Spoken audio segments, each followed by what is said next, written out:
Nigeria is a country of abundant mineral and natural resources. If the resources of Nigeria were to be used for the benefit of Nigeria and Nigerians, Nigeria potentially could be the most powerful or wealthiest country in the world, in the whole world. Yes. So what is stopping Nigeria from using her abundant mineral and natural resources for the benefit of Nigeria and Nigerians? What is stopping us? There is a problem. There are rich and powerful countries, colonial powers, that want exactly what we have, our very abundant mineral and natural resources. In fact, they want three things. Number one, they want our abundant mineral and natural resources for themselves. Number two, they do not want Nigeria or Nigerians to benefit from their abundant resources. They don't want it. That's number two. Number three is they want Nigeria and Nigerians to be dependent, to remain dependent on them, the powerful countries, for goods and services that they, the powerful countries, produce from our own mineral and natural resources. These are the three things that they want. These are the three things they wanted during the slave trade. These are the three things they wanted during colonization. It's still the same three things that they want. So what is stopping them from doing so or achieving this, their objective now? What stops them from just coming into Nigeria like they did during the slave trade, during the colonization era? What stops them? Their own rules-based or international rules-based system that is set up after the Second World War, where they set up the United Nations and came up with the principle of sovereignty of nations, right? So now, based on the principle of countries' sovereignty, no other country or any other person can just come and interfere into the domestic affairs of countries. So this stops them from openly coming into Nigeria to enforce and implement things that will help them achieve these their three goals. They can't do it openly. But does that stop them from doing it secretly? The answer is no, it doesn't. For them to achieve these their three goals in this new international rules-based era, in the era of sovereignty of countries, for them to achieve it, they need our own Nigerian government, and indeed our own African government, to implement policies that will grant these powerful countries access to our abundant mineral and natural resources. They need our government to implement such policies, and they need our government to also implement policies that deny Nigerians benefit from their own abundant mineral and natural resources. And thirdly, they need our own government to implement policies that will keep Nigeria and Nigerians dependent on these so-called colonial powers, these rich and powerful countries, for goods and services that they produce from our own mineral and natural resources. This is what they want. They want a government that will implement that policy. Now, is it possible for Nigerians to form a government made up of Nigerians that will implement these kind of policies? Naturally, the answer to that would have been no. But that did not stop them. They decided to use the principle of foreign direct investment, the principle of free trade zone area, the principle of capitalism, the principle of loan or debt, the principle of foreign aid, they used all of these things. Add on top of that the principle of shell corporations or shell companies. They put all of these ingredients together to form something called corruption. And they used that corruption to force corrupt leaders on us.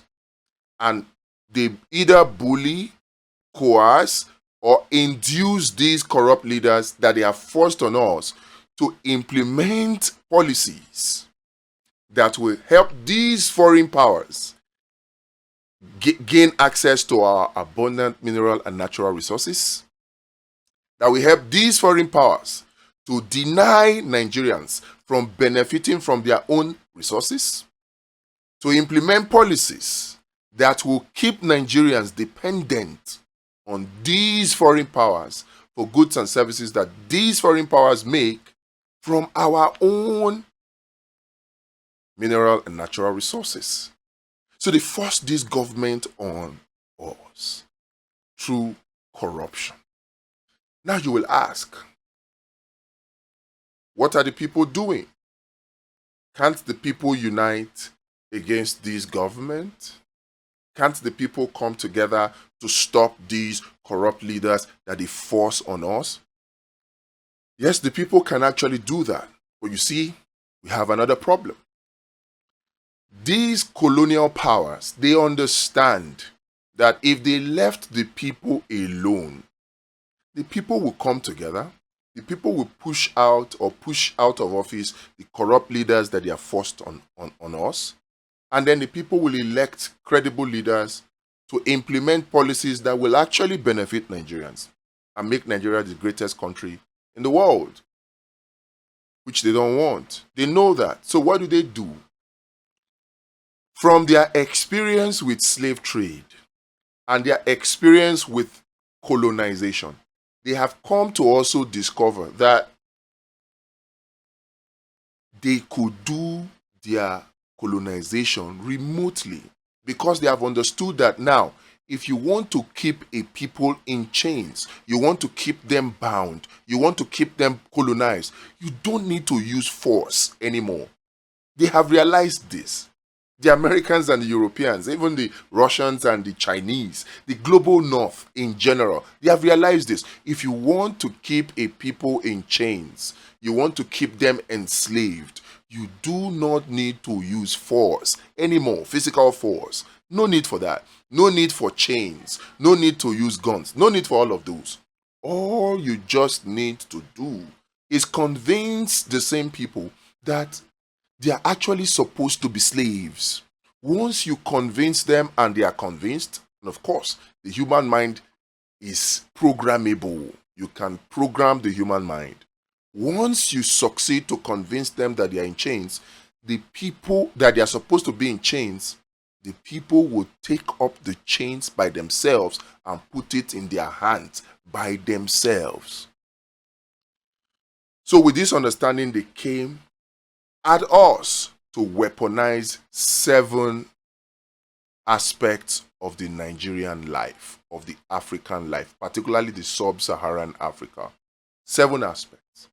I'll mention these 7 aspects because you see, understanding Nigeria and how to solve Nigeria will not be possible if you do not understand how these 7 sectors of the Nigerian life have been weaponized, and how we need a paradigm shift in all of these 7 sectors for there to be development, for there to be security, for there to be progress and prosperity in Nigeria.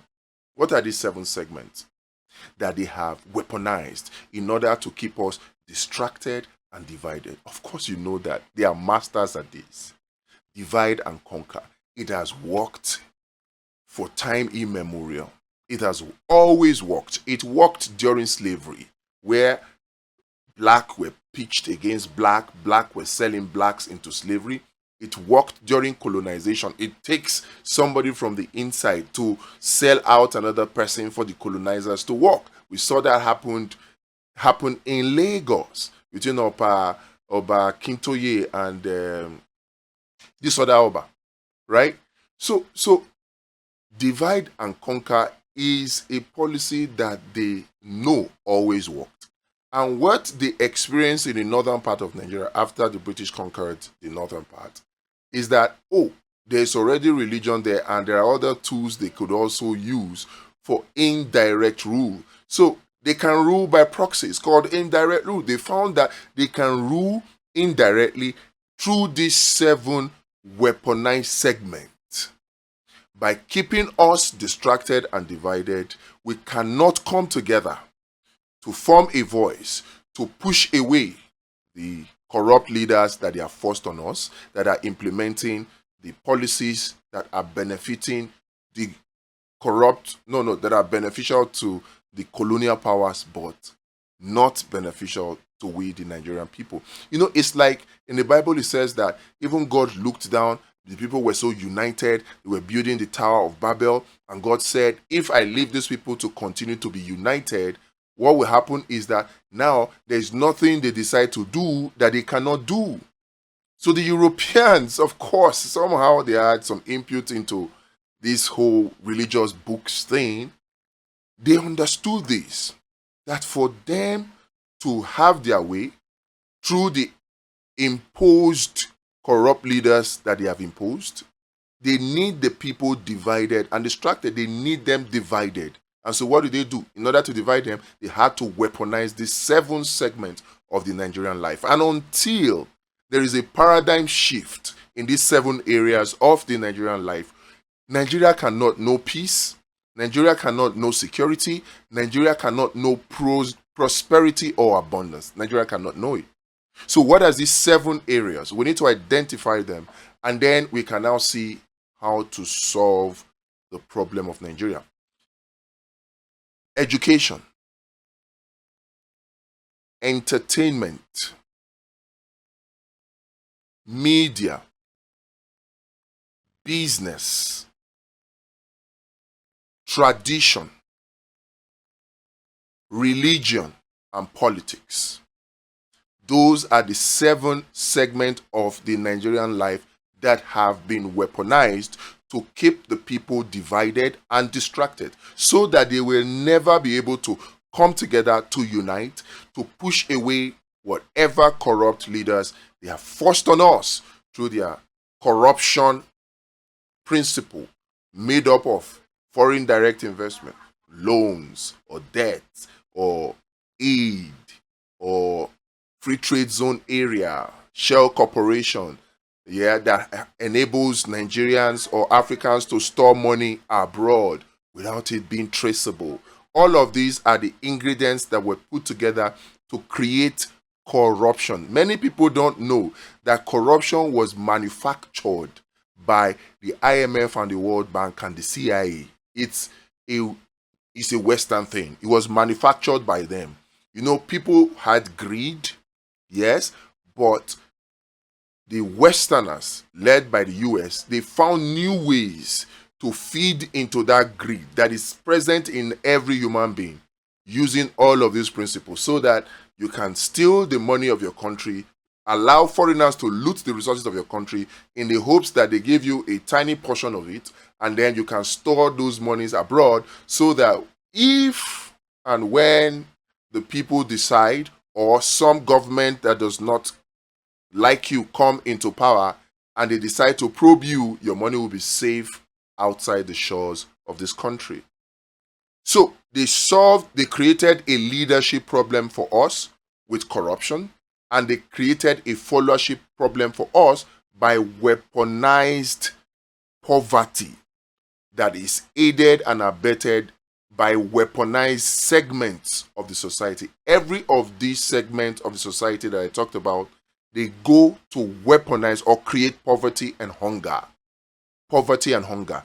The educational system we have in Nigeria right now, in Africa right now, is designed to create poverty and hunger and nothing more. The entertainment system that we have is designed to create poverty and hunger and nothing more. The media that we have, check it. If you look at it, media does not promote things that will benefit you. This is why they had to ban certain media in China for them to grow. And this is why you see that what they even promote or project in Western media is different from what they promote to us. Because the media that is being promoted or projected to us goes eventually and ultimately to create poverty and hunger. It may look, because that's what is sold to us, that it creates employment. It's a lie. We'll look into details. We'll prove all of this statement that we're talking about. The entertainment they give us creates poverty. The media creates poverty. The religion we practice, the ultimate part of it, they may tell you that it solves your problem. It doesn't. It actually creates poverty and hunger. And all of this is based off one principle, the principle of celebrity, the principle of taking from 1,000 people and giving a token to one so that you can keep the 1,000 people hopeful, but they will never attain. You cannot solve the hunger problem of Nigeria by praying. Prayer will not provide food for everybody, it's by working. And so by the time they sell you hope, which is all that religion does, whether Christian or Islamic or traditional religion, it sells hope. In fact, this is why they describe religion as the opioid of the masses. It's like Igbo for the masses. It's like drink for the masses. You drink it and you can't think straight. That is what it is, religion. Now, it can be a good thing, it can be a bad thing, depends on how you utilize it. And that's why I'm talking about weaponized religion creates poverty and hunger in Nigeria. More details later. From religion, we go on to business. You will find out that even our businessmen, the billionaire business people, the kind of businesses we engage in, cannot really be described as businesses. It can best be described as trading, buying and selling. It's never production based. It's all consumption based. The 4 critical sectors that every country needs homegrown solution for to be truly independent, Nigeria never makes any investment in those directions. And that's to tell you how our leaders have been imposed on us to implement policies that will not benefit Nigerians, but only grant access to Nigeria's resources to the foreign powers and keep Nigerians dependent on the foreign powers for goods and services that they produce using our resources.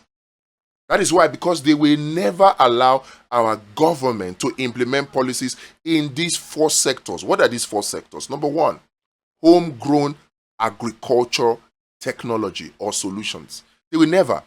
If they tell you that they are making investment into agriculture right now, all you need to do is follow the money, and you will find out that really all the investments we make in agriculture, 90% of it actually benefits the foreign powers. Because every investment that the Nigerian government makes, or even Nigerians make into agriculture, as investments that require you to import solutions. And the more you import solutions into Nigeria, you and I know that means that we are exporting jobs and importing poverty.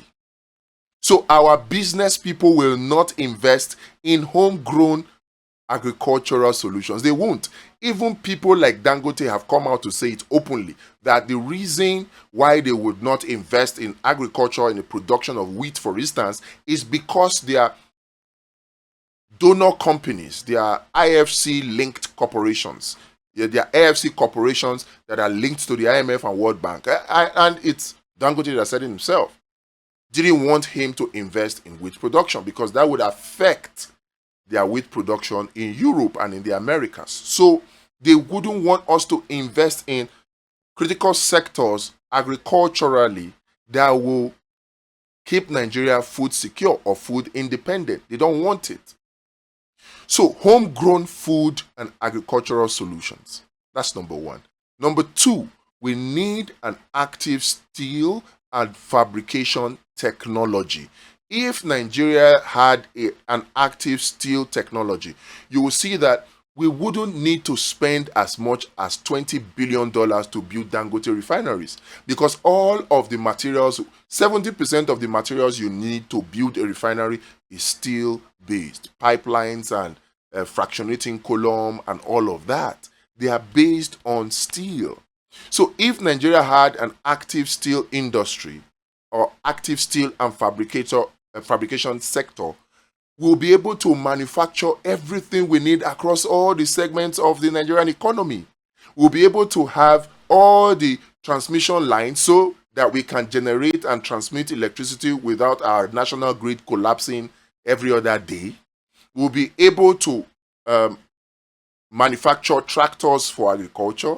We'll be able to manufacture cars and guns for security, vehicles for transportation. We'll be able to manufacture generator even for electricity supply. We'll be able to manufacture so many things if we had an active steel and fabrication technology.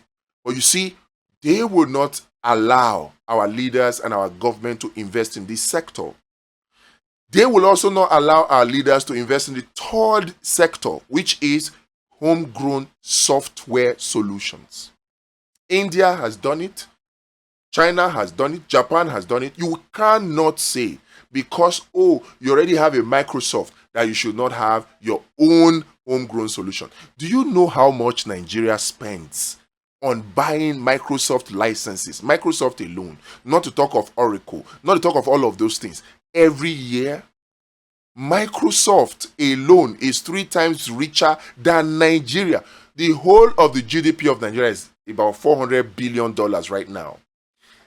Elon Musk alone is $450 billion or thereabout net worth. Elon Musk alone, which means that if you add all the money of Dangote, all the money of Otedola, all the money of Lumelu, all the money of Tinubu, Akpabio, add all their money together, Elon Musk alone is richer than everybody in Nigeria. Add all the money of Oyedepo, of Adeboye, because the illusion is there that, oh, Adeboye or Oyedepo is even richer than even Elon Musk. It's an illusion.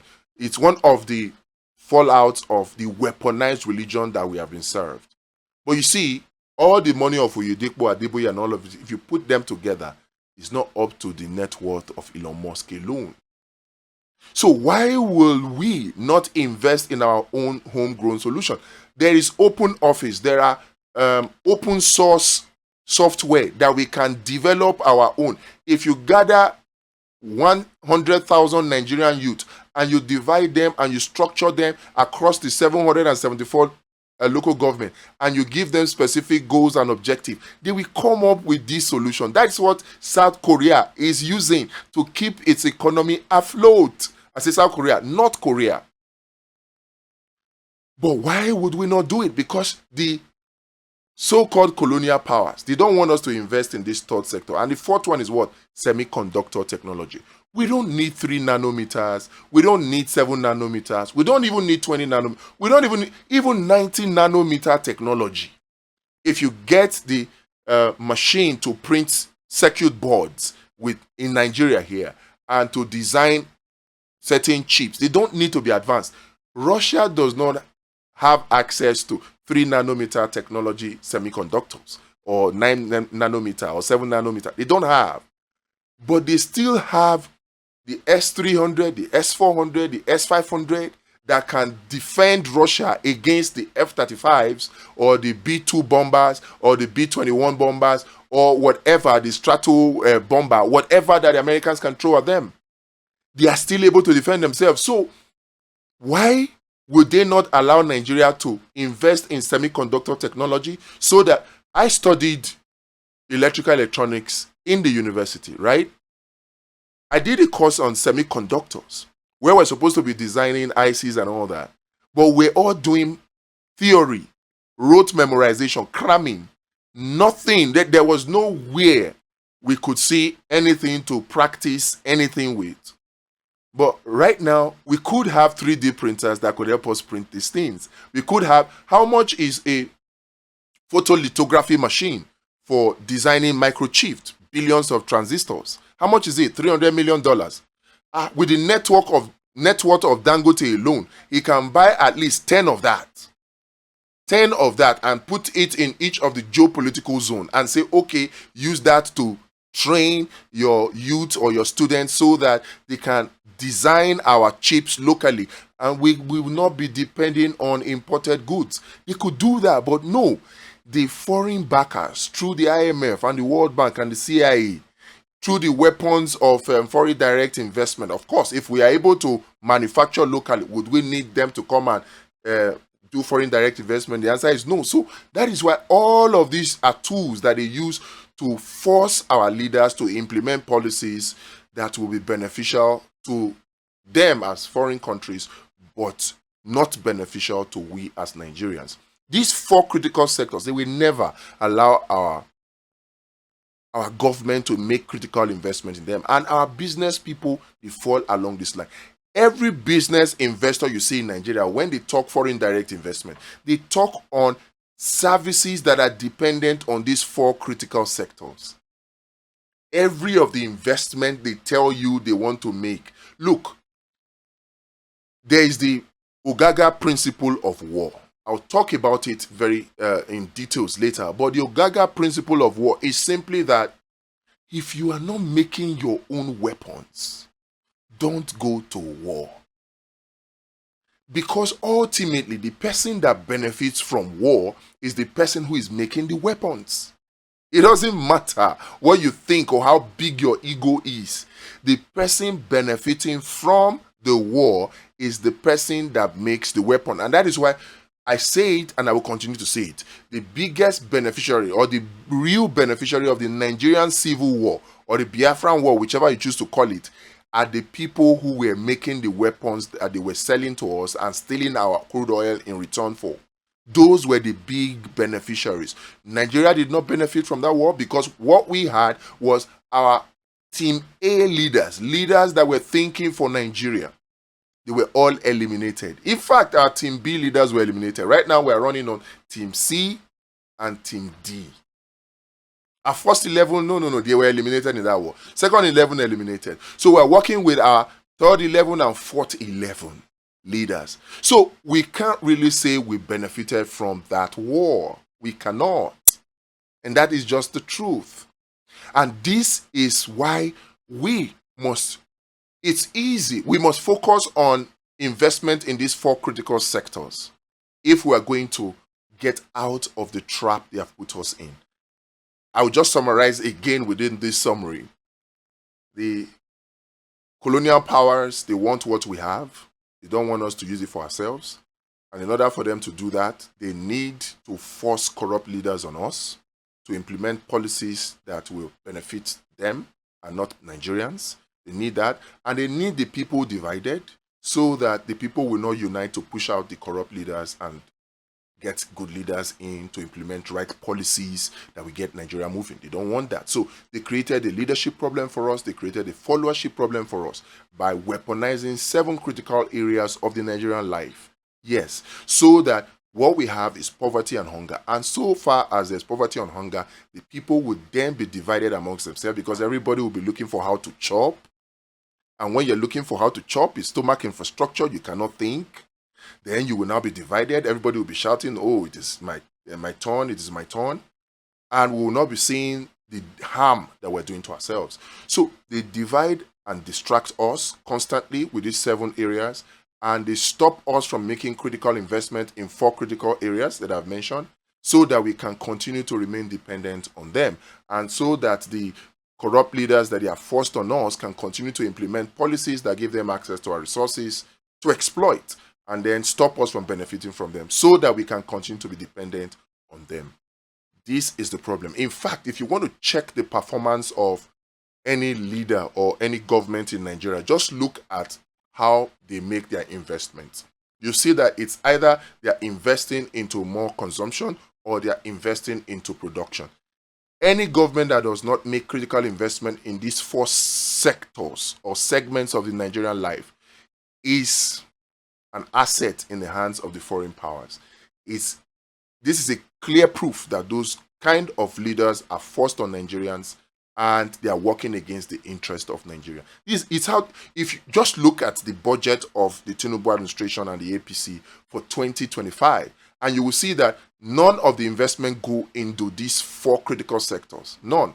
The investment that go in there go into consumption, to importing, to buying things, and importing things. And of course, the more we import, the more hunger we import and the more jobs we export. And so poverty and hunger and insecurity will continue to be on the rise. Hardship will continue to be on the rise. Inflation will continue to be on the rise, particularly when you have a government that devalues the naira and all that in the name of, oh, naira will find its feet. All of these are just tricks that they use to force bad leaders on us as Nigerians.